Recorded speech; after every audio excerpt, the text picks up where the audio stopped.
Yo, what is up everybody? Welcome back to a brand new video here on the channel. Today I'm talking about if the DJI Spark is the right option for you now that the DJI Mavic Air is out. I will talk about that after the intro. Wait a minute.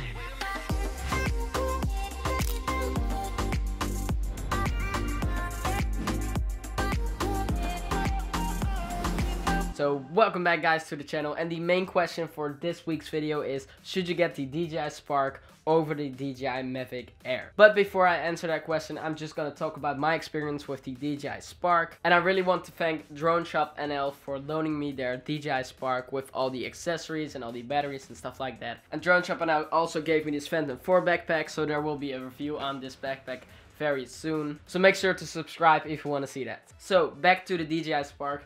I have some mixed feelings about this drone. The first and most obvious thing about this thing is the size. This thing is tiny. If you compare this to my Phantom 4, this is like 10 times as small. But that also brings out the question for me, is this thing 10 times worse than my Phantom 4? And the short answer to that question is no, it's not 10 times as bad as the Phantom 4.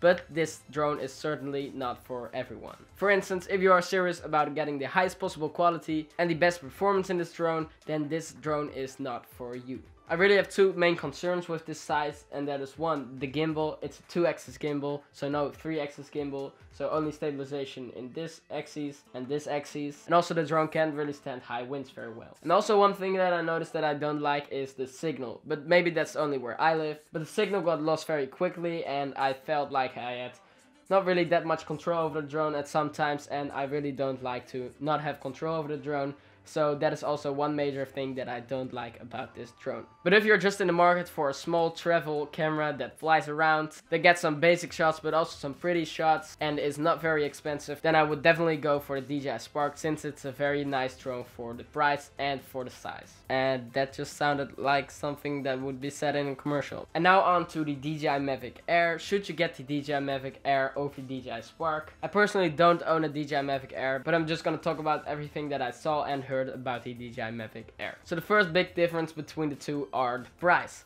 So if you want to get the Flymore combo for the DJI Mavic Air, then you will be at around $1,000. And if you would get the Flymore combo for the DJI Spark, then it would be $550. So that's a $450 difference, but you can easily see the difference between the image quality of the two drones. So the DJI Mavic Air shoots 4K in 100 megabits up to 30 frames and also 24 frames. And the DJI Spark shoots 1080p in 30 frames per second and no 24 frames per second. So that is something that I thought was really weird with this drone. I didn't get why there's no option for 24 frames per second, but that is just something that it's built into the drone, and I really don't get that. And then the size of the two drones, the DJI Spark and the DJI Mavic Air are around the same size. And if you put it in the bag with the controller and everything, they will be at around the same size. Maybe the DJI Mavic Air is a little bit bigger, but not something that you should worry about. And now it really sounds like I'm bashing the DJI Spark, but I do think it's a great drone, and it's already a year old. And I just think that it's a great drone, but just not for everyone.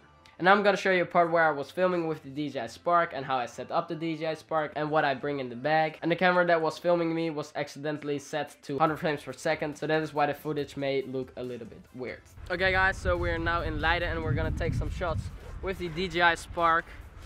This is of course a really tiny drone, and it's great for when you're run and gun shooting, just like we're now doing. My hair is getting blown all over the place, but I don't care.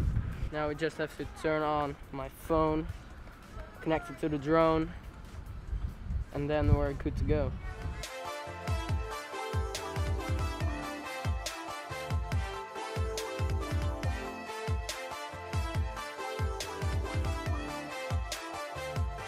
We're now gonna take a look at the footage and put some music under it.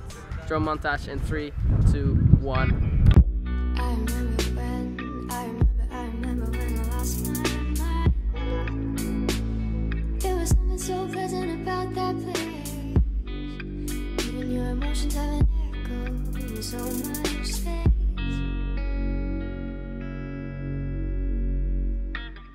And when you're out there without care, yeah, I was out of touch. But it wasn't because I didn't know enough.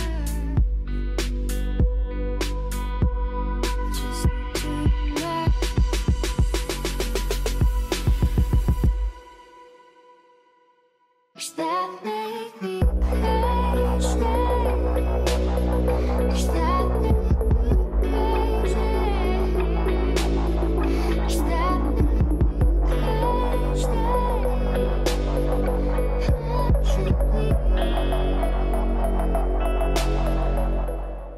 And now seeing back the footage, I'm actually really surprised with the quality of the footage. The colors looked great and also the footage looks great. It's kind of stupid that you can only shoot in 30 frames per second, but I slowed it down to 24 frames per second. But otherwise, it's a great looking image. But there was one thing that I really didn't like about this camera, and that was the stabilization issue that the drone has. Because this drone is very small, it only has a 2-axis gimbal instead of a 3-axis gimbal. And because of that, the drone digitally stabilizes your footage. And that ends up making those little artifacts and those little weird stabilization effects, which I really don't like. And these artifacts occurred when I was filming in higher winds. But the weird thing is that I wasn't really filming in higher winds, and it wasn't really that crazy of a windy day. A little bit more windy than normal, but nothing crazy. And yeah, I was really not happy to see that in the footage. It kind of ruined that clip for me. But I still used the clip anyways to show you guys what the camera does. There's really no way they can fix this with a software update, and I heard that a lot of other people are struggling with the same problem. So really consider that if you want to buy the DJI Spark. And that was actually all I have to say about this drone. So thank you for watching. Make sure to subscribe if you haven't already. And I will see you in the next video. Bye.